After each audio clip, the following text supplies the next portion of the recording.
أعوذ بالله من الشيطان الرجيم. بسم الله الرحمن الرحيم.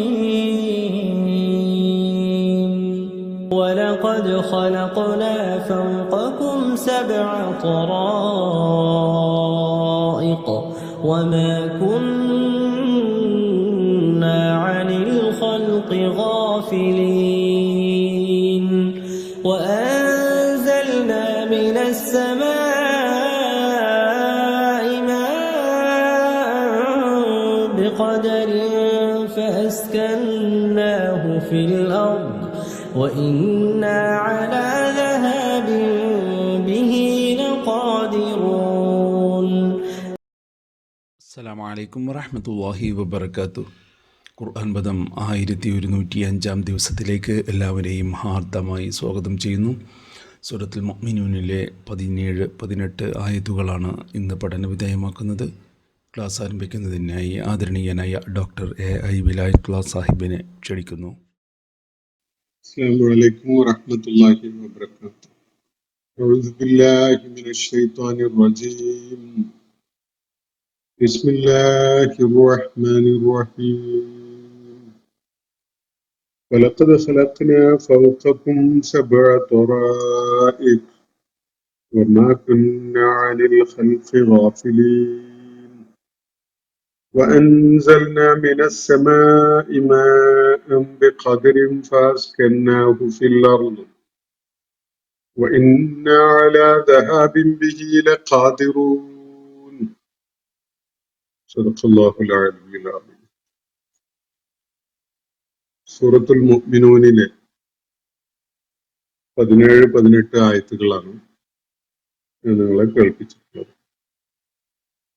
മനുഷ്യ സൃഷ്ടിപ്പിന്റെ വിവിധ ഘട്ടങ്ങളെ പരാമർശിച്ചുകൊണ്ട്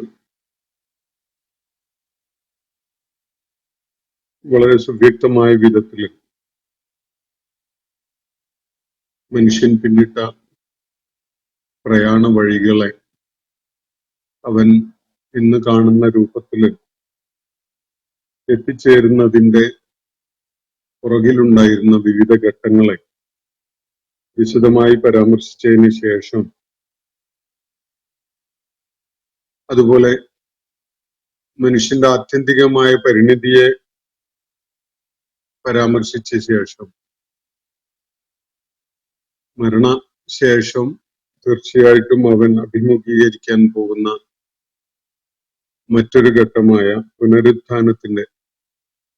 പുനരുജ്ജീവന ഘട്ടത്തിനെ പരാമർശിച്ച ശേഷം അള്ളാഹു പ്രാപഞ്ചിക പ്രതിഭാസങ്ങളിലേക്ക് നമ്മുടെ ശ്രദ്ധ കൊണ്ടുപോവുകയാണ്.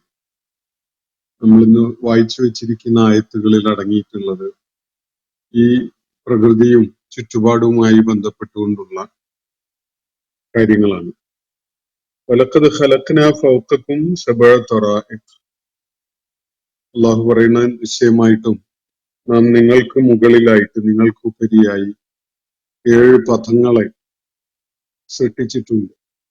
7 സഞ്ചാര പഥങ്ങളെ നിശ്ചയമായിട്ടും നാം 7 മാർഗങ്ങളെ നിങ്ങൾക്ക് മീതെ നിർമ്മിച്ചിട്ടുണ്ട് എന്നാണ് ചൂണ്ടിക്കാണിക്കപ്പെടുന്നത്. വമാ കുന്നാ അനിൽ ഖൽഖി ഗാഫിലീൻ. സൃഷ്ടികർമ്മത്തിന്റെ കാര്യത്തിൽ നാം ഒട്ടും അശ്രദ്ധനെ ആയിരുന്നില്ല.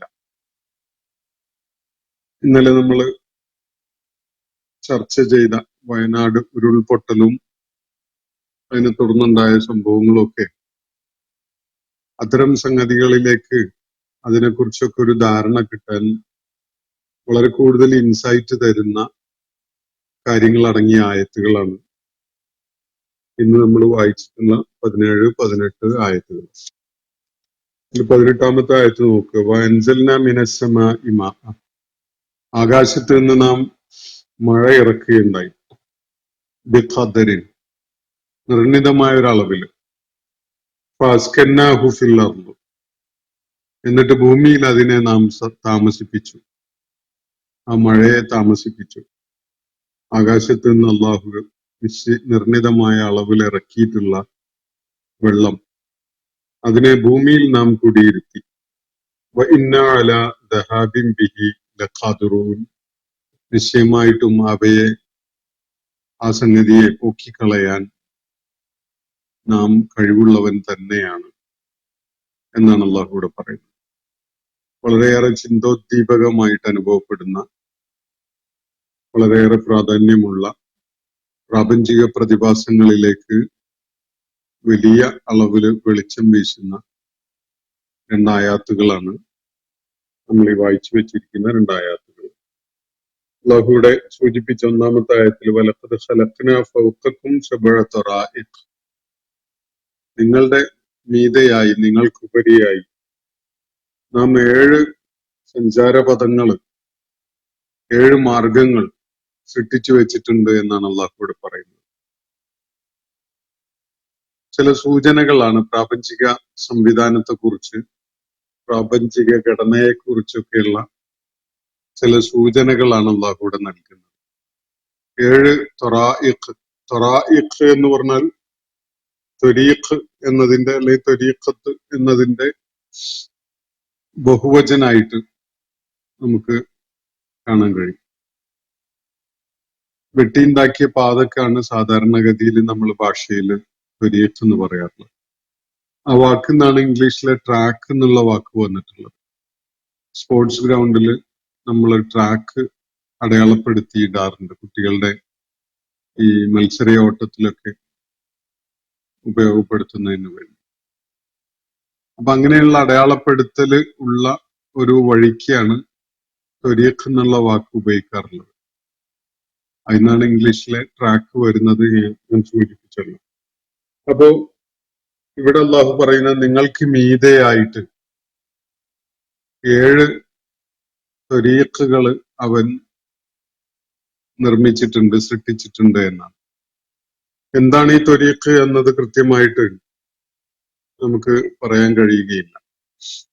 നമ്മുടെ ഭൗതിക പ്രപഞ്ചത്തെക്കുറിച്ചുള്ള പഠനം കൃത്യതയോടുകൂടി നിർവഹിക്കപ്പെടുമ്പോൾ വെളിപ്പെടാൻ സാധ്യതയുള്ള ഒരു കാര്യമാണ് ഇവിടെ സൂചിപ്പിക്കുന്നത്.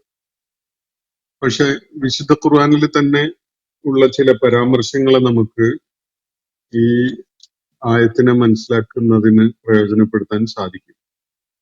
2 അർത്ഥസാധ്യതകളാണ് ത്വരീഖ്, ത്വറായിഖ് എന്ന വാക്കിന്റെ. അത് ബഹുവചനാണ്. അതിന് മുഫസ്സിറുകൾ കൽപ്പിക്കാറുള്ളത്, ഒന്ന് മാർഗങ്ങൾ എന്നാണ്, വഴികൾ എന്നാണ്. വേറെ ഒന്ന് പടികൾ, തട്ടുകൾ, ദറജ് എന്ന അർത്ഥത്തിലും ഈ വാക്ക് സൂചിപ്പിക്കുന്നു എന്ന നിലക്കാണ് മുഫസ്സിറുകൾ വിശദീകരിച്ചിട്ടുള്ളത്. ഇത് ഒന്നാമത്തെ പദങ്ങൾ, സഞ്ചാരപഥങ്ങൾ അല്ലെങ്കിൽ മാർഗങ്ങൾ എന്നൊക്കെയുള്ള അർത്ഥത്തിലാണ് നമ്മൾ കാണുന്നതെങ്കിൽ, ഈ 7 ഗ്രഹങ്ങളുടെ സഞ്ചാരപഥങ്ങളെയാണ്, ഭൂമിക്ക് ചുറ്റുമായി കറങ്ങുന്ന 7 ഗ്രഹങ്ങളുടെ സഞ്ചാരപഥങ്ങളെയാണ് സൂചിപ്പിക്കുന്നത് എന്ന നിലക്ക് അത് വിശദീകരിക്കപ്പെടാൻ സാധിക്കും. ഇനി തട്ടുകൾ എന്നുള്ള അർത്ഥത്തിലാണ്, പടികൾ എന്നുള്ള അർത്ഥത്തിലാണ് നമ്മൾ മനസ്സിലാക്കുന്നതെങ്കിൽ, വിശുദ്ധ ഖുർആനിൽ തന്നെ വേറെ ഒരിടത്ത് പറയുന്ന സബഅത സമാവാത്തിൻ തിബാഖ എന്ന് പറയുന്ന 7 ആകാശങ്ങളെ തട്ടുകളായിട്ട്, ഒന്നിനു മുകളിൽ ഒന്നായിട്ട്, തബഖ് എന്ന് പറഞ്ഞാൽ അങ്ങനെയാണ്. ഒരു അലമാരയുടെ ഒക്കെ തട്ടുകൾക്ക് തബഖ് എന്ന് പറയും.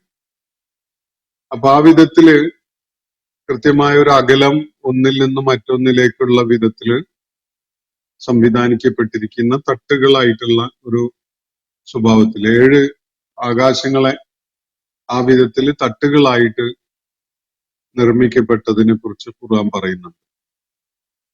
അപ്പൊ ഇതൊന്നും നമുക്ക് കൃത്യമായി വിവരിക്കാൻ കഴിയുന്ന പ്രയോഗങ്ങളല്ല. അത് ഭൗതിക ലോകത്തെ നമ്മൾ വേണ്ട വിധത്തിൽ പഠിച്ച് മനസ്സിലാക്കുമ്പോൾ, പ്രത്യേകിച്ച് ആസ്ട്രോണമി, നമുക്ക് അതിന്റെ പല നിഗൂഢ തലങ്ങളും വെളിപ്പെടുകയും വ്യക്തമാവുകയൊക്കെ ചെയ്യുമ്പോഴാണ് കൃത്യമായിട്ട് ഇത് ഇന്ന ഒരു സംഗതിയാണ് എന്ന് പറയാൻ സാധിക്കും. ഏകദേശം അനുമാനിച്ചുകൊണ്ട് മനസ്സിലാക്കുക എന്നതാണ് സാധ്യതയുള്ളത്. ഇത്തരം പ്രയോഗങ്ങൾ ഖുർആനിൽ പ്രപഞ്ചത്തെ മനുഷ്യൻ കൂടുതൽ കൂടുതൽ എക്സ്പ്ലോർ ചെയ്ത് മനസ്സിലാക്കാൻ പ്രേരണയാവുന്ന വിധത്തിലുള്ള സൂചനകളായിട്ട് വിശുദ്ധ ഖുർആന്റെ അവതരണ കാലം തൊട്ട് തന്നെ ഇസ്ലാമിക ലോകത്ത് രംഗത്ത് വന്ന ശാസ്ത്രജ്ഞന്മാരും പ്രഗത്ഭരായ പ്രകൃതി നിരീക്ഷകരുമൊക്കെ ആ നിലക്കാണ് അതിനെ നോക്കിക്കാണാൻ ശ്രമിച്ചിട്ടുള്ളത്. പ്രപഞ്ചത്തിന്റെ ഘടനയെക്കുറിച്ച്, അതിലടങ്ങിയിട്ടുള്ള അതിന്റെ വ്യത്യസ്തമായ പ്രത്യേകതകളെ കുറിച്ചൊക്കെ പഠിക്കാൻ വേണ്ടി തുനിയുന്നവർക്ക് ഒരു പ്രചോദനം എന്നുള്ള നിലക്ക് അതിനെ അവർ പണ്ട് മുതലേ നോക്കിക്കാണാറുണ്ട്. അപ്പൊ 7 ഉയരങ്ങളിലായിട്ടുള്ള, അല്ലെങ്കിൽ 7 വ്യത്യസ്തങ്ങളായ ഉയരങ്ങൾ, ഒരു ഉയരത്തിന്റെ മുകളിലായി മറ്റൊരു ഉയരം എന്നുള്ള നിലക്കാണ് ആകാശങ്ങളെ സംവിധാനിച്ചിരിക്കുന്നത് എന്നത് ഖുർആൻ സൂചിപ്പിക്കുന്നുണ്ട്. മറ്റൊരു നിലക്ക് ഈ ആകാശത്തിന്റെ സൃഷ്ടിപ്പ് എന്ന് പറയുന്നത് ഈ പ്രപഞ്ച സാകല്യത്തെ സൂചിപ്പിച്ചുകൊണ്ടാണ് ഭൂമിയും ആകാശവും എന്ന പ്രയോഗം ഖുർആൻ നടത്തുന്നതെന്ന് കാണാൻ കഴിയും. അപ്പോ ഈ പ്രപഞ്ചത്തിന്റെ സൃഷ്ടിപ്പ് എന്നത് അങ്ങേയറ്റത്തെ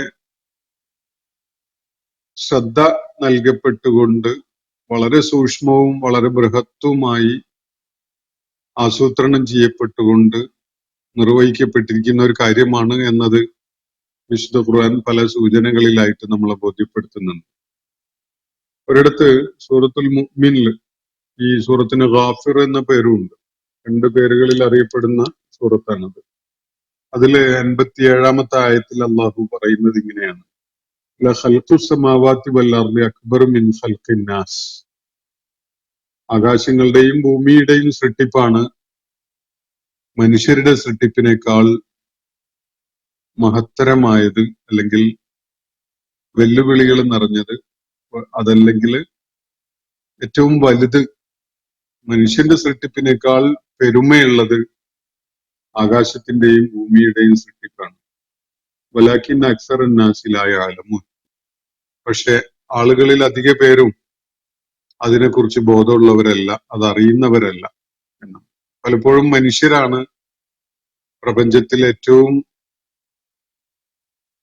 പെരുമയുള്ള, ഏറ്റവും പ്രാധാന്യമുള്ള സൃഷ്ടിപ്പ് എന്ന നിലക്ക് നമ്മൾ പരാമർശിക്കാറുണ്ടല്ലോ. യഥാർത്ഥത്തിൽ അങ്ങനെയല്ല എന്നാണ് ഖുർആൻ ഇവിടെ പറയുന്നത്. വളരെ ബൃഹത്തായ, വളരെ സൂക്ഷ്മമായ, വളരെ ഇഞ്ചീനിയസ് ആയിട്ട് പ്രാഗൽഭ്യത്തോടു കൂടി നിർമ്മിക്കാൻ വേണ്ട ആസൂത്രണം, അതിനുള്ള രൂപകൽപ്പനയൊക്കെ വേണ്ടി വന്നിട്ടുള്ള സംഗതി ആകാശങ്ങളും ഭൂമിയും ഒക്കെ അടങ്ങുന്ന ഈ പ്രപഞ്ചം തന്നെയാണ്. അതതിന്റെ വലിപ്പത്തിൽ മാത്രമല്ല, അല്ലാതെ തന്നെ നമുക്കറിയാത്ത ഒരുപാട് കാര്യങ്ങൾ ഈ പ്രപഞ്ചവുമായി ബന്ധപ്പെട്ടുകൊണ്ട് ദിനേന മനുഷ്യര് കണ്ടെത്തിക്കൊണ്ടിരിക്കുന്നുണ്ട്.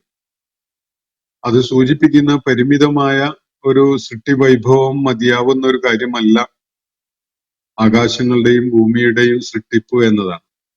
മനുഷ്യന്റെ സൃഷ്ടിപ്പ് തീർച്ചയായിട്ടും വളരെ പ്രാഗൽഭ്യത്തോടുകൂടി, വളരെ കരുതലോടും സൂക്ഷ്മതയോടും വളരെ സൂക്ഷ്മമായ ആസൂത്രണത്തോടും കൂടി നിർവഹിക്കപ്പെട്ടതാണെങ്കിൽ അതിനേക്കാൾ പെരുമ ഉള്ള, അതിനേക്കാൾ പ്രാഗൽഭ്യം പ്രകടമാക്കുന്ന ഒരു സംഗതിയാണ് ആകാശങ്ങളുടെയും ഭൂമിയുടെയും സൃഷ്ടിപ്പ് എന്ന് വിശുദ്ധ ഖുർആൻ തന്നെ ചൂണ്ടിക്കാണിക്കുകയാണ്. ഇവിടെ അള്ളാഹു പറയുന്നത് നിങ്ങൾക്ക് ഉപരിയായിട്ട് 7 സഞ്ചാരപഥങ്ങളെ, അല്ലെങ്കിൽ 7 തട്ടുകളെ നാം സൃഷ്ടിച്ചിട്ടുണ്ട് എന്നാണ്. സഞ്ചാരപഥങ്ങളാവാം, ഇനി ആകാശങ്ങൾ എന്ന അർത്ഥത്തിൽ തന്നെയാണ് ഈ തറാഇഖ് ഉപയോഗിച്ചിട്ടുള്ളതെങ്കിൽ പോലും ഓരോ ആകാശവും വ്യത്യസ്തങ്ങളായ ഗോളങ്ങൾക്കുള്ള സഞ്ചാരപഥങ്ങളാണ് താനും. അപ്പോ അവ തമ്മിൽ വൈരുദ്ധ്യമോ വ്യത്യസ്തതയോ ഒന്നും ഇല്ല എന്നതും മനസ്സിലാക്കാൻ സാധിക്കും. ആകാശം എന്നത് ഖുർആന്റെ ഭാഷയിൽ ഉയരങ്ങളാണ്. സമാ എന്ന് പറഞ്ഞ ഉയരമാണ്. 7 ഉയരങ്ങളെ സംവിധാനിച്ചിരിക്കുന്നു എന്നാണ്, 7 ആകാശങ്ങളെ സൃഷ്ടിച്ചിരിക്കുന്നു എന്ന് പറയുന്നതിന്റെ സൂചന. ഈ ഓരോ ഉയരവും തന്നെ അള്ളാഹുവിന്റെ ഈ പ്രപഞ്ചത്തിൽ അള്ളാഹു വെച്ചിരിക്കുന്ന അതിലെ ഹെവൻലി ബോഡീസ് എന്ന് നമ്മൾ പലപ്പോഴും സൂചിപ്പിക്കാറുള്ള പ്രതിഭാസങ്ങളുടെ സഞ്ചാരപഥങ്ങളാണ്. അപ്പൊ ആ നിലക്കും അതിനെ മനസ്സിലാക്കാവുന്നതാണ്. 7 ആകാശങ്ങൾ എന്ന് മനസ്സിലാക്കുമ്പോൾ തന്നെ 7 സഞ്ചാരപഥങ്ങൾ എന്ന അർത്ഥത്തിലും അതിനെ വായിക്കുന്നതിനും മനസ്സിലാക്കുന്നതിനൊന്നും പ്രയാസമൊന്നുമില്ല. അപ്പൊ വലഖദ് ഖലഖ്നാ ഫൗഖക്കും സബഅ തറായിഖ്, നിങ്ങൾക്കുപരിയായിട്ട് ഈ 7 ആകാശങ്ങളെ അല്ലെങ്കിൽ 7 സഞ്ചാരപഥങ്ങളെ നാം സൃഷ്ടിച്ചിട്ടുണ്ട്. വമാ കുന്നാ അനിൽ ഖൽഖി ഗാഫിലീൻ, ഇവിടെ ഒന്നും നിങ്ങളുടെ നിരീക്ഷണം എത്തുകയാണെങ്കിൽ ഒരിക്കലും തന്നെ ഇതാരോ ഗഫലത്തോടുകൂടി അശ്രദ്ധയോടുകൂടി പണിതുണ്ടാക്കിയതാണ് എന്ന് പറയാൻ പറ്റുന്ന യാതൊന്നും ഇതിൽ കാണാൻ പറ്റില്ല. സൂറത്തുൽ മുൽക്കില് അള്ളാഹു ചോദിക്കുന്നുണ്ട്, നിന്റെ കണ്ണുകളെ ഒന്ന് ആകാശത്തേക്ക് തിരിച്ചുവിടും. കണ്ണുകള് പരതി നടക്കട്ടെ, എന്തെങ്കിലും പിഴവോ പോരായികയോ അശ്രദ്ധയോ ഈ ആകാശങ്ങളുടെ പ്രപഞ്ചത്തിന്റെ സൃഷ്ടിപ്പിൽ ഉണ്ടായോ എന്നത്. എന്നിട്ട് കണ്ണുകള് തോറ്റ് ക്ഷീണിച്ച് നിരാശനായി മടങ്ങി വരുന്നതായിട്ട് നിനക്ക് കാണാം. ഖുർആന്റെ വാചകങ്ങളാണ് ഞാൻ മലയാളത്തിൽ നിങ്ങളെ കേൾപ്പിക്കുന്നത്.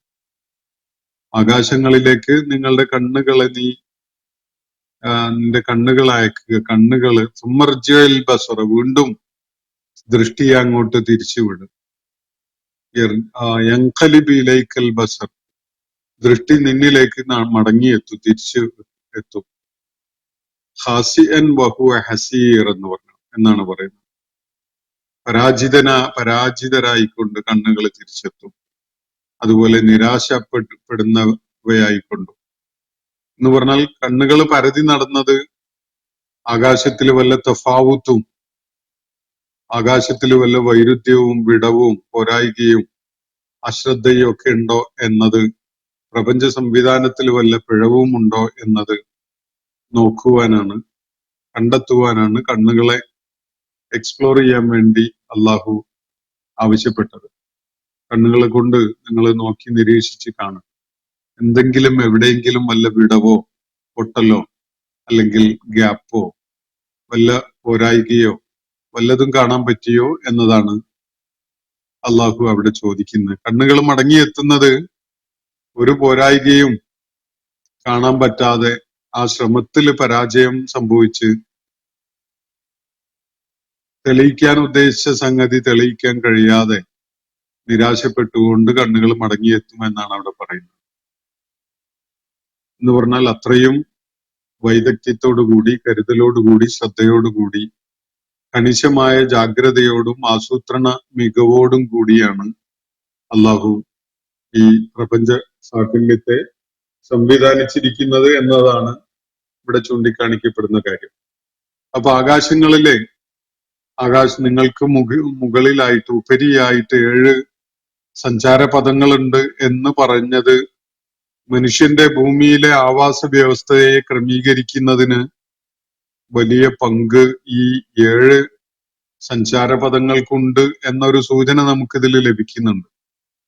മനുഷ്യനെ സംബന്ധിച്ചിടത്തോളം അത്തരം സംവിധാനങ്ങള് അള്ളാഹു നേരത്തെ ഇതിന്റെ ഭാഗമായിട്ട് ചെയ്തു വെച്ചിട്ടുണ്ടായിരുന്നില്ലെങ്കിൽ ഭൂമി വാസയോഗ്യമായ ഒന്ന്, ദീർഘകാലം മനുഷ്യന് ഇവിടുത്തെ നാഗരിക വളർച്ചയും മുന്നേറ്റവും ഒക്കെ ഉണ്ടാകുന്ന വിധത്തിൽ ഭൂമിയിൽ അധിവസിക്കാൻ സാധിക്കുമായിരുന്നില്ല എന്ന ഒരു കാര്യം പരോക്ഷമായിട്ട് ഇവിടെ സൂചിപ്പിക്കപ്പെടുന്നത് നമുക്ക് കാണാൻ കഴിയും. ഒരു കാര്യത്തിലും നാം സൃഷ്ടിപ്പിന്റെ വിഷയത്തില് ഒരു ഗഫലത്തും കാണിക്കുകയുണ്ടായിട്ടില്ല എന്നാണ് അള്ളാഹു പറയുന്നത്. അപ്പൊ ഈ ഗഫലത്തില്ല എന്ന് പറയുന്നതും ഈ 7 സഞ്ചാരപഥങ്ങളെ നിങ്ങൾക്കുപരിയായിട്ട് നാം സൃഷ്ടിച്ചു വെച്ചിട്ടുണ്ട് എന്ന് പറഞ്ഞതും തമ്മിലൊരു ബന്ധം കാണാൻ സാധിക്കും. എന്ന് പറഞ്ഞാൽ ഈ പ്രപഞ്ച സംവിധാനത്തിന്റെ സമഗ്രതയുടെയും സമ്പൂർണതയുടെയും ഒരു ഭാഗമായിട്ടാണ് ഈ 7 സഞ്ചാരപഥങ്ങള് സൃഷ്ടിക്കപ്പെട്ടിട്ടുള്ളത് എന്നത് അതിനെ അന്യൂനമാക്കി നിർത്തുന്ന ഘടകങ്ങളിൽ ഒന്നാണ് അത് എന്നും മനസ്സിലാക്കുന്നതിന് പ്രയാസമൊന്നുമില്ല. അള്ളാഹുവിന്റെ പ്രപഞ്ച സൃഷ്ടിപ്പിന്റെ കാര്യത്തിൽ അള്ളാഹു സ്വീകരിച്ചിരുന്ന ശ്രദ്ധയും സൂക്ഷ്മതയും എത്രത്തോളമാണ് എന്നത് മനസ്സിലാക്കാൻ വേണ്ടി ഇവയെ നിരീക്ഷിക്കാനാണ് അള്ളാഹുവിടെ പരോക്ഷമായിട്ട് നമ്മളോട് ആവശ്യപ്പെടുന്നത്. സൃഷ്ടിപ്പിന്റെ കാര്യത്തില് നാം ഒരു വീഴ്ചയും വരുത്തിയിട്ടില്ല, ഒരു അശ്രദ്ധയും കാണിച്ചിട്ടില്ല. ഒമാക്കുന്ന അനിൽ ഖൽഖി ഗാഫിലീൻ എന്നാണ് പറയുന്നത്. ഒരു ഗഫലത്തും നാം ഇക്കാര്യത്തില് കാണിച്ചിട്ടേ ഇല്ല എന്നത്.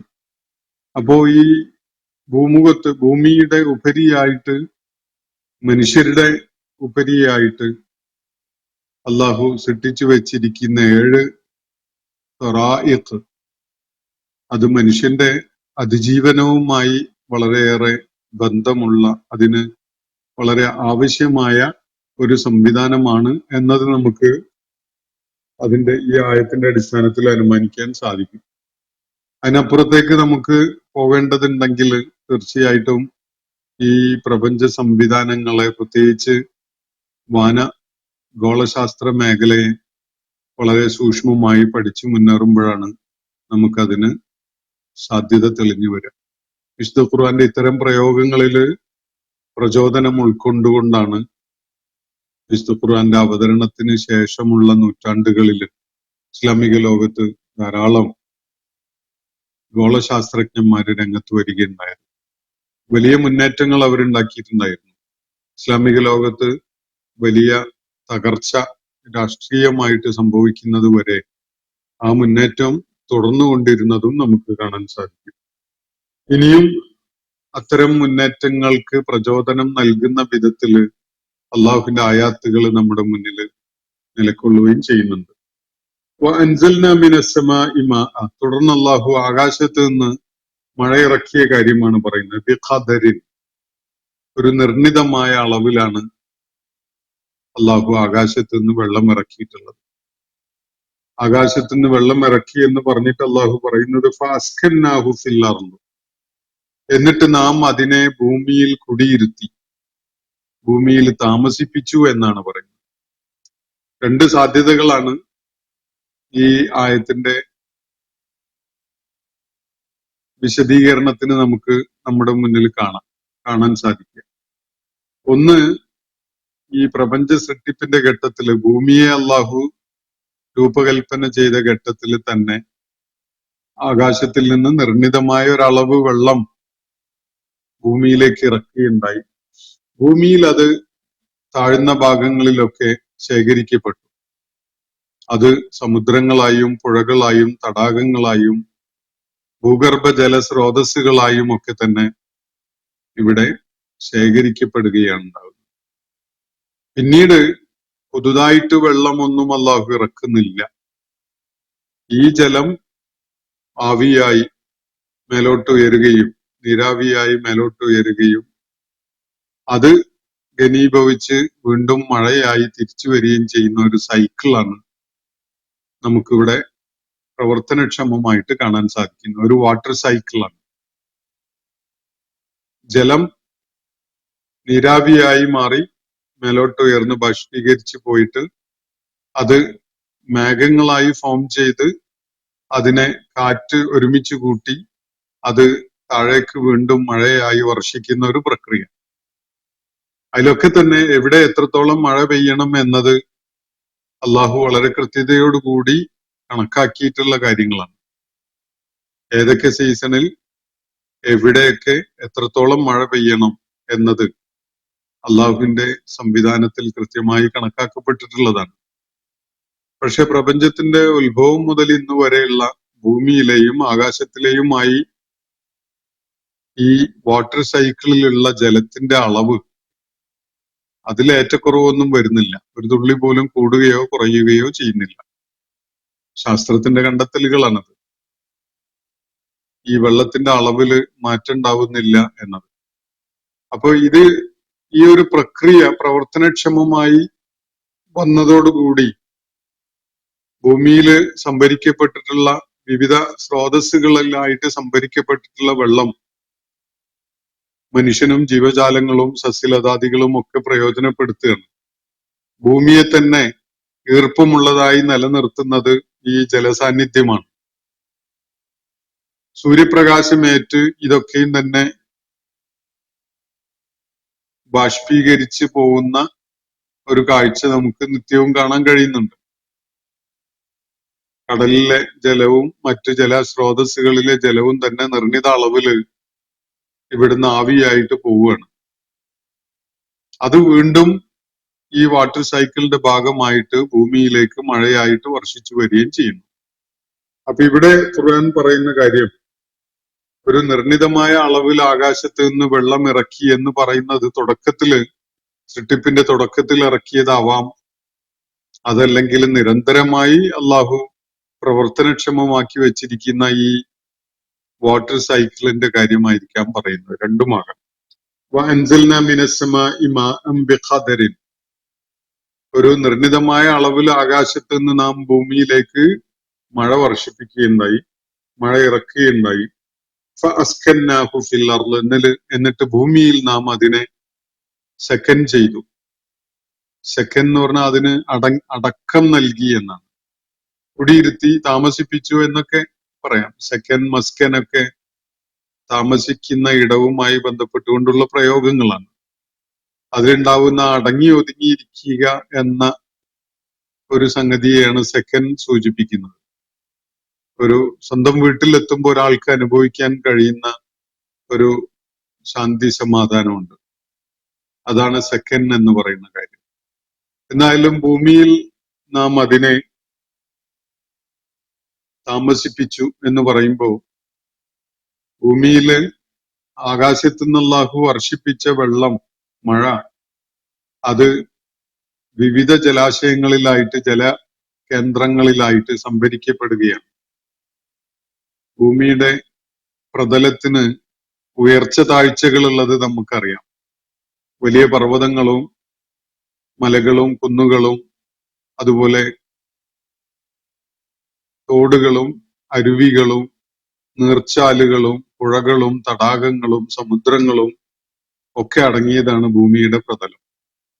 അപ്പം ഭൂമിയിൽ വർഷിക്കപ്പെട്ടിട്ടുള്ള ഈ ആകാശത്ത് നിന്ന് ഇറക്കപ്പെട്ട വെള്ളം ഇത്തരം ഇടങ്ങളിലും ഇവക്ക് പുറമെ ഭൂമിയുടെ ഭൂഗർഭ ജലസ്രോതസ്സുകളിലും സംഭരിക്കപ്പെടുന്നു എന്നതാണ് ഇവിടെ സൂചിപ്പിക്കപ്പെടുന്ന കാര്യം. അസ്കന്നാഹു, അവയെ നാം കുടിയിരുത്തുകയുണ്ടായി, താമസിപ്പിച്ചു. ഭൂമിയിൽ അത് അല്ലാഹു ജലസാന്നിധ്യത്തിന് ഒരു നിർണിതമായ സംവിധാനം ഒരുക്കുകയുണ്ടായി എന്നാണ് പറയുന്നത്.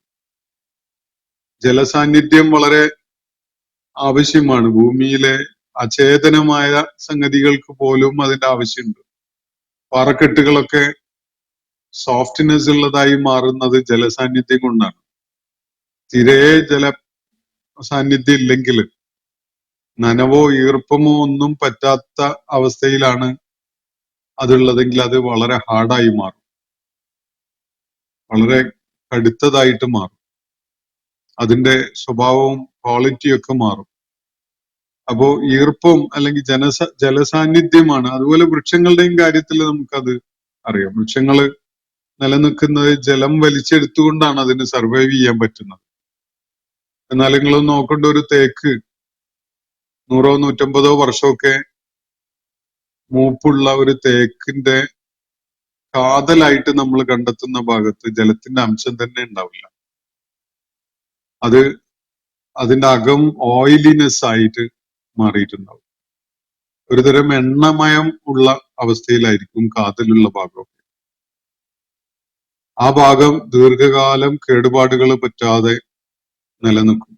ചെതലരിക്കുക അല്ലെങ്കിൽ അങ്ങനെ ഉറക്കുത്തം കുത്ത് അങ്ങനെയുള്ള വിഷയങ്ങളൊന്നും അതിനെ ബാധിക്കാത്ത നിലക്കാവും. അതേസമയത്ത് അത്തരം വൃക്ഷങ്ങളുടെ വെള്ള ഭാഗം വളരെ സോഫ്റ്റ് ആയിരിക്കും, ഈർപ്പമുള്ളതായിരിക്കും, ജലാംശം പൂർണ്ണമായിട്ട് പോക്കിക്കളയാൻ കഴിയാത്ത, വളരെ ഡ്രൈ ആക്കാൻ കഴിയാത്തതാണ്.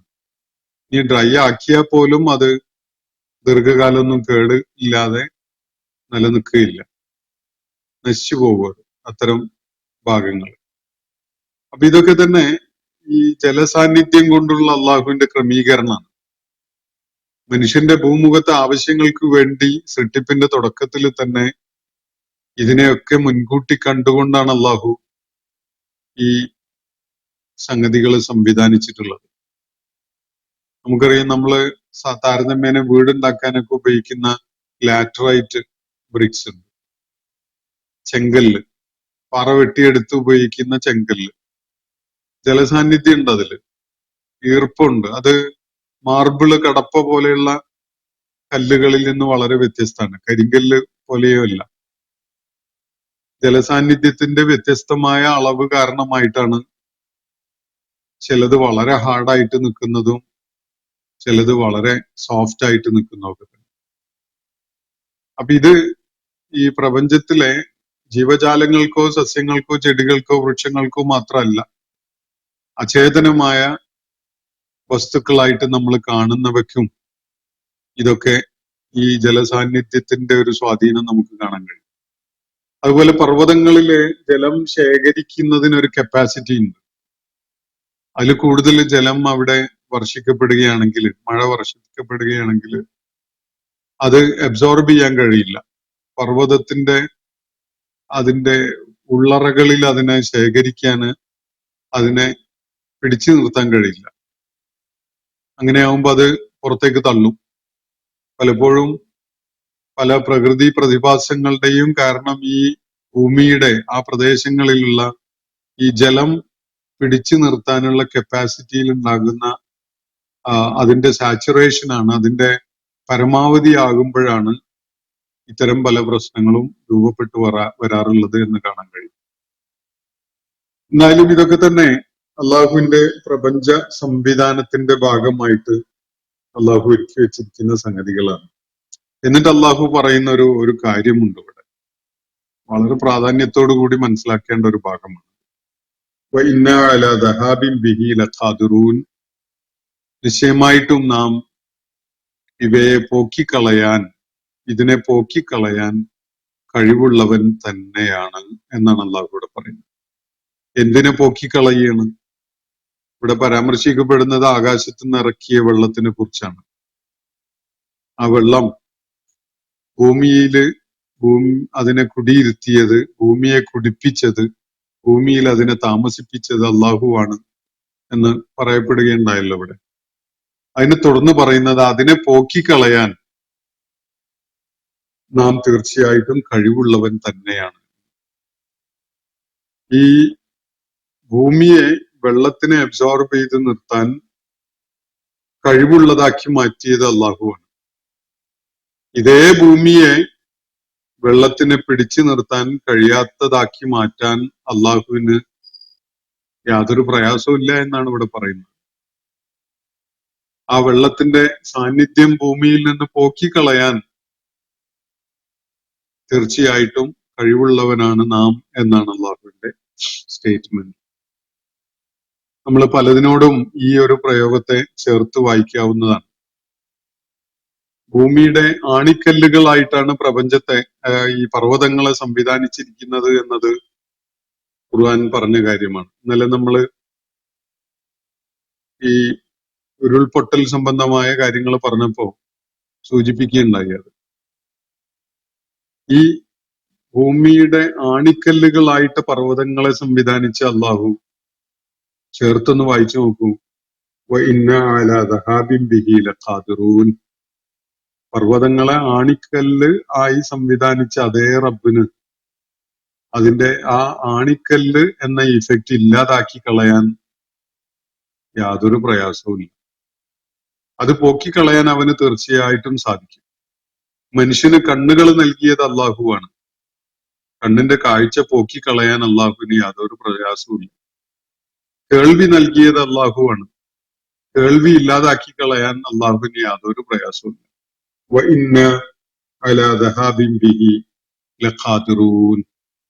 നമ്മളെ ബോധ്യപ്പെടുത്തി തരുന്നത് പലപ്പോഴും ചില ഡിനായലാണ്. ചില സംഗതികൾ നമുക്ക് നിഷേധിക്കപ്പെടുമ്പോഴാണ് അങ്ങനെ ഒരു അനുഗ്രഹം ആസ്വദിച്ചുകൊണ്ടായിരുന്നു നമ്മൾ ഇവിടെ ജീവിച്ചിരുന്നത് എന്ന കാര്യം പോലും നമ്മൾ മനസ്സിലാക്കുക. ഭൂമുഖത്ത് എല്ലാവർക്കും കാഴ്ചയുണ്ട്, ഒരാളുടെ കാഴ്ചക്കും ഒരു പ്രശ്നവുമില്ല എന്ന അവസ്ഥയാണ് ഉണ്ടായിരുന്നതെങ്കിൽ കാഴ്ച എന്നൊരു അനുഗ്രഹത്തെ കുറിച്ച് നമുക്ക് ആലോചിക്കാൻ പോലും കഴിഞ്ഞെന്ന് വരില്ല. ഭൂമിയിൽ എല്ലാവർക്കും കൃത്യമായ കേൾവി ഉണ്ടായിരുന്നെങ്കിൽ കേൾവി എന്നൊരു അനുഗ്രഹത്തെക്കുറിച്ച് നമുക്ക് ആലോചിക്കാൻ പോലും അവസരം ഉണ്ടാവില്ല. അള്ളാഹു പ്രപഞ്ച സംവിധാനത്തിൽ ഒരുക്കി വെച്ചിരിക്കുന്ന കാര്യങ്ങളെക്കുറിച്ച് ആലോചനയുള്ളവരും അവന്റെ ആയാത്തുകളിൽ മനനം ചെയ്തുകൊണ്ട് തദബ്ബുറ് ചെയ്തുകൊണ്ട് അവന്റെ മഹത്വത്തെ ഉൾക്കൊള്ളുകയും ചെയ്യുക എന്നത് തീർച്ചയായിട്ടും അള്ളാഹു ആവശ്യപ്പെട്ടിട്ടുള്ള ഒരു കാര്യമാണ്. ഇത്തരം നിഷേധങ്ങള്, ചില അനുഗ്രഹങ്ങളെ അള്ളാഹു വളരെ കുറഞ്ഞ സമയത്തേക്ക് അല്ലെങ്കിൽ ചില വ്യക്തികൾക്ക് അള്ളാഹു അങ്ങ് പിൻവലിക്കുന്നുവെങ്കിൽ അപ്പോഴാണ് നമുക്ക് ബോധം വരിക. ഓ, നമുക്ക് കാഴ്ച ഉണ്ടായിരുന്നില്ലേ, അയാള് കണ്ടില്ലേ, കണ്ണ് കാണാത്തതുകൊണ്ട് എത്ര ബുദ്ധിമുട്ടാണ് എന്നൊരു ബോധം നമുക്ക് വരുന്നത് അപ്പോഴാണ്. ഭൂമിയുടെ കൂട്ടിപ്പിടുത്തവും അതിന്റെ സന്തുലിതത്വവും നിലനിർത്തിയിരുന്ന വിധത്തില് പർവ്വതങ്ങൾ പ്രവർത്തിച്ചിരിക്കുന്നു അല്ലെങ്കിൽ പ്രവർത്തിച്ചുകൊണ്ടിരിക്കുന്നു എന്ന കാര്യം നമുക്ക് ബോധ്യം വരിക എപ്പോഴെങ്കിലുമൊക്കെ അത് പ്രവർത്തനക്ഷമമല്ലാതായി വലിയ ദുരന്തങ്ങൾ ഉണ്ടാകുന്നത് കാണാൻ നമുക്ക് അവസരം ഉണ്ടാകുമ്പോഴാണ്. അതുവരെ നമ്മൾ നിഗളിപ്പോടുകൂടി പർവ്വതങ്ങളോളം നീളം വലിഞ്ഞങ്ങ് നിൽക്കുന്ന കാഴ്ച അഹങ്കാരത്തിന്റെ ആൾരൂപങ്ങളായിട്ട് നമ്മൾ നടക്കുന്നുണ്ട്. അള്ളാഹുവിനടുത്ത് പറയുന്നുണ്ട്, നിനക്ക് അങ്ങ് നീളം വലിഞ്ഞ് ഭൂമി ആകാശത്തോളം എത്തിക്കളയാനൊന്നും സാധിക്കില്ല. നിന്റെ അഹന്തയോടുകൂടിയുള്ള നടത്തം കൊണ്ട് ഭൂമിയെ അങ്ങ് പിളർത്തിക്കളയാനൊന്നും നിനക്ക് പറ്റില്ല എന്ന് പറയുന്നുണ്ട്. മനുഷ്യര് പലപ്പോഴും അത്തരം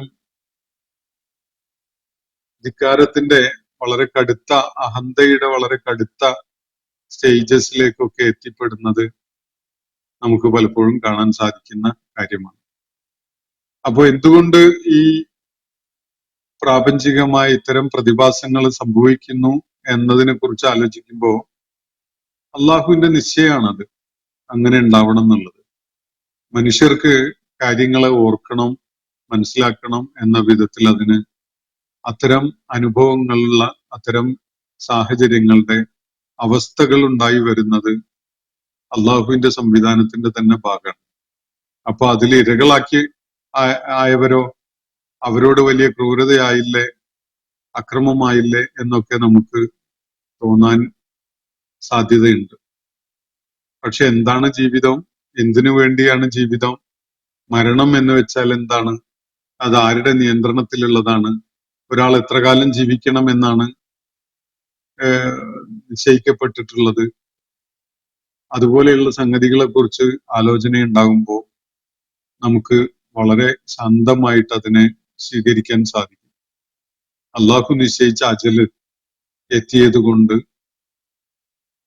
കുറെ പേര് ഭൂമുഖത്ത് നിന്ന് യാത്രയായി. അത് അള്ളാഹുവിന്റെ നിശ്ചയമാണ്. അതിനെ വെല്ലുവിളിക്കാൻ നമുക്ക് സാധ്യമല്ല. അത് സ്വാഭാവികമായ ഒരു പ്രക്രിയ എന്നുള്ള നിലക്കുള്ള സംഭവമാണെങ്കിൽ അതില് നമ്മൾ അമിതമായിട്ട് വിഷമം കാണിച്ചിട്ടും കാര്യമില്ല. അതുപോലെ പല സംഭവങ്ങളും മനുഷ്യ ജീവിതത്തിൽ അരങ്ങേറുന്നുണ്ട്. ആ നിലക്ക് കാണാൻ വളരെ ശാന്തമായിട്ട് തന്നെ അതിനെ നോക്കിക്കാണാൻ നമുക്ക് സാധിക്കും. അപ്പോ അള്ളാഹു ചെയ്തു വെച്ചിട്ടുള്ള ഒരു സംവിധാനത്തിനെയും അങ്ങ് പോക്കിക്കളയുക എന്നത് അള്ളാഹുവിന് പ്രയാസകരല്ല. തീർച്ചയായിട്ടും അതിന് കഴിവുള്ളവൻ തന്നെയാണ് നാം എന്നാണ് അള്ളാഹു ഇവിടെ പറയുന്നത്. മറ്റൊരു കാര്യം എടുത്തു നോക്കുക. ഭൂമിയിലെ മനുഷ്യന് നിലനിൽപ്പിന് ഏറ്റവും ആവശ്യമായ സംഗതിയാണ് ശ്വസിക്കാനുള്ള വായു. അത് എല്ലാ ഗോളങ്ങളുടെയും ചുറ്റുവട്ടങ്ങളിൽ ഇല്ല. ബഹിരാകാശ യാത്ര നടത്തുന്നവര് പ്രത്യേകമായ സജ്ജീകരണങ്ങൾ ചെയ്തിട്ടാണ്, ശ്വസിക്കാൻ വേണ്ട പ്രത്യേകമായ സജ്ജീകരണങ്ങൾ ചെയ്തുകൊണ്ടാണ് പോകുന്നത്. ചന്ദ്രനിൽ പോയി ഇറങ്ങുന്നവര് അത്തരം സജ്ജീകരണങ്ങളില്ലാതെ അവിടെ പോയി ഇറങ്ങാനൊന്നും അവർക്ക് സാധിക്കില്ല. അവര് ജീവനോടെ നിലനിൽക്കുകയില്ല. അപ്പൊ ഭൂമുഖത്തിന്റെ കാര്യത്തില് ഇത് നമ്മൾ അറിയാതെ തന്നെ നമുക്ക് പ്രയോജനപ്പെട്ടുകൊണ്ടിരിക്കുകയാണ്. നമ്മളാരും അതിനെക്കുറിച്ച് ആലോചിക്കുന്നേ ഇല്ല. എന്നാൽ ഈ ആയത്തൊന്ന് അതിനോട് ചേർത്ത് വായിച്ചു നോക്കൂ. വഇന്നാ അലാ ദഹാബിൻ ബിഹി ലഖാദിറൂൻ. അത് പോക്കിക്കളയാൻ തീർച്ചയായിട്ടും നാം കഴിവുള്ളവനാണ് എന്ന്. ശ്വസിക്കാനുള്ള വായു അള്ളാഹു അങ്ങ് ഇല്ലാണ്ടാക്കി, അതിനങ്ങ് പിൻവലിച്ചു എന്നൊന്ന് സങ്കല്പിച്ചു നോക്കുക. അപ്പോഴാണ് ശ്വസിക്കാൻ ഇവിടെ വായു വേണ്ടതുണ്ടായിരുന്നു, ഇവിടെ ഉണ്ടായിരുന്നു എന്നൊക്കെ നമുക്ക് ബോധം വരിക. എല്ലാ അനുഗ്രഹങ്ങളുടെയും കാര്യത്തിൽ എങ്ങനെയാണ്? തീർച്ചയായിട്ടും ഏത് അനുഗ്രഹമാണെങ്കിലും അള്ളാഹുവിന് അത് തിരിച്ചെടുക്കാൻ സാധിക്കും. വല്ലപ്പോഴൊക്കെ നമ്മളെ ബോധ്യപ്പെടുത്തുന്നതിന് വേണ്ടി ചില അനുഗ്രഹങ്ങൾ തിരിച്ചെടുക്കപ്പെടുമ്പോഴാണ് ഇതൊക്കെ നോക്കി നടത്തിയിരുന്ന ഒരു റബ്ബ് ഉണ്ടായിരുന്നില്ലേ എന്ന കാര്യം നമ്മൾ ആലോചിക്കുക. മനുഷ്യന്റെ ശരീരത്തിന് അള്ളാഹു ഏർപ്പെടുത്തിയിട്ടുള്ള സുരക്ഷാ സംവിധാനമുണ്ട്, പ്രതിരോധ വ്യവസ്ഥ. അതിലിടക്ക് ചില വിള്ളലും വീഴ്ചയും ഒക്കെ ഉണ്ടാവുന്ന നമ്മൾ കാണുന്നുണ്ട്. സാംക്രമിക രോഗങ്ങള്, കടുത്ത പകർച്ചവ്യാധികള് ഒക്കെ ഉണ്ടാകുമ്പോൾ കോവിഡ് കാലത്തൊക്കെ എല്ലാവർക്കും ഓർമ്മയുള്ളതാണത്. മനുഷ്യന്റെ ആ പ്രതിരോധ സംവിധാനത്തിന് വലിയ വെല്ലുവിളി ഉണ്ടായ ഒരു ഘട്ടത്തില് അപ്പോഴാണ് നമുക്ക് ആലോചിക്കാൻ പറ്റുന്നത് അള്ളാഹു നമുക്കൊക്കെ തന്നെ നമ്മുടെ ആരോഗ്യത്തോടു കൂടി ജീവിക്കാൻ വേണ്ട വിധത്തിലുള്ള പ്രതിരോധ സംവിധാനം നമ്മുടെ ശരീരത്തിൽ തന്നെ അവൻ വളരെ ഗംഭീരമായിട്ട് സംവിധാനിച്ചു വെച്ചിട്ടുണ്ടായിരുന്നു എന്ന കാര്യം ചേർത്ത് വായിച്ചു നോക്കുക. വഇന്നാ അലാ ദഹാബിൻ ബിഹി ലഖാദിറൂൻ. അതിനെ പോക്കിക്കളയാൻ തീർച്ചയായിട്ടും നാം കഴിവുള്ളവൻ തന്നെയാണ് എന്ന് പറയുന്ന ഒരു കാര്യം അതിനോടൊന്ന് ചേർത്ത് വായിച്ചു നോക്കുക. അക്വയർഡ് ഇമ്മ്യൂണോ ഡെഫിഷ്യൻസി സിൻഡ്രോം എന്ന് പറയുന്ന എയ്ഡ്സ് രോഗം എന്താണത്? ഈ ശരീരത്തിന്റെ പ്രതിരോധ വ്യവസ്ഥക്ക് ഏൽക്കുന്ന വലിയ ആഘാതമാണ് ഒരു രോഗമായിട്ട് അവിടെ കടന്നു വരുന്നത്. പിന്നീട് എന്തും ശരീരത്തിൽ രോഗമുണ്ടാക്കുന്ന വിധത്തിൽ കയറിക്കൂടാം. അത് ജലദോഷമാകാം, പനിയാകാം, എന്തും ആവാം. അതൊക്കെയും അവന്റെ മരണത്തിലേക്ക് അവനെ എത്തിക്കുന്ന വിധത്തിലുള്ള പ്രതിരോധ സംവിധാനം ശരീരത്തിന് അള്ളാഹു ഏർപ്പെടുത്തിയിട്ടുള്ള സംഗതി അള്ളാഹ് തൽക്കാലത്തേക്കൊന്ന് ചിലരുടെ കാര്യത്തിൽ പിൻവലിക്കുകയാണത്. വഇന്നാ അലാ ദഹാബിൻ ബിഹി ലഖാദിറൂൻ. അള്ളാഹു നിശ്ചയിച്ചു വെച്ചിട്ടുള്ള, ചെയ്തു വെച്ചിട്ടുള്ള ഈ അനുഗ്രഹം അതിനെ അങ്ങ് പോക്കിക്കളയാൻ തീർച്ചയായിട്ടും നമുക്ക് സാധിക്കും എന്നാണ് അള്ളാഹു പറയുന്നത്. കാഴ്ച, കേൾവി, ഇനി ഓർമ്മശക്തി ഒന്ന് ആലോചിച്ച് നോക്കും. പ്രായം ചെല്ലുമ്പോ ബുദ്ധിയുടെ പ്രവർത്തനം വളരെ മോശമായിട്ട് വരുന്നു. ഓർമ്മ ആകെ താളപ്പിഴയുള്ളതായി മാറുന്നു. ആകെ ആശയക്കുഴപ്പങ്ങളുടെ ഒരു മലവെള്ളപ്പാച്ചിലിൽ പെട്ട പോലെ ഒരാൾ അകപ്പെട്ടു പോവുകയാണ്. എത്ര ഗംഭീരമായ ബുദ്ധിവൈഭവം കാണിച്ചിരുന്ന, ഉരുളക്ക് ഉപ്പേരി പോലെ നിന്ന് മറുപടി കൊടുത്തിരുന്ന ആളാണ് ഇപ്പോ എത്തി നിൽക്കുന്ന ഒരവസ്ഥ ഒന്ന് ആലോചിച്ച് നോക്കൂ. അള്ളാഹു പറയുന്നത് ചേർത്ത് വായിച്ചു നോക്കൂ. ഇന്നാ അലാ ദഹാബിൻ ബിഹി ലഖാദിറൂൻ. ഇതൊക്കെ നിങ്ങളുടെ കയ്യിൽ ഏൽപ്പിക്കപ്പെട്ടിരുന്ന അമാനത്തായിരുന്നു കൂട്ടരെ. നിങ്ങൾ അതിനെ കുറിച്ച് ആലോചിക്കാത്തത് കൊണ്ടാണ്. അത് പോക്കിക്കളയാൻ തീർച്ചയായിട്ടും നമുക്ക് കഴിവുണ്ടായിരുന്നു എന്ന കാര്യം നിങ്ങൾ മനസ്സിലാക്കിയിരുന്നില്ല. ഇതാണ് അള്ളാഹുവിടെ സൂചിപ്പിക്കുന്ന വളരെ ശ്രദ്ധേയമായ ഒരു കാര്യം. ഞാൻ അവസാനിപ്പിക്കുകയാണ്. വാഹിറു ദഅ്വാന അനിൽ ഹംദുലില്ലാഹി റബ്ബിൽ ആലമീൻ. അസ്സലാമു അലൈക്കും വറഹ്മത്തുള്ളാഹി വബറകാതുഹു. ഇന്നത്തെ ഖുർആൻ പദം ഇവിടെ സമാപിക്കുന്നു. ഖുർആൻ പഠനത്തിൽ പങ്കെടുത്ത എല്ലാവർക്കും അള്ളാഹു അർഹമായ പ്രതിഫലം നൽകി അനുഗ്രഹിക്കട്ടെ. വആഖിറു ദഅ്വാനാ അനിൽ ഹംദുലില്ലാഹി റബ്ബിൽ ആലമീൻ. അസ്സലാമു അലൈക്കും വറഹ്മത്തുള്ളാഹി വബറകാതുഹു.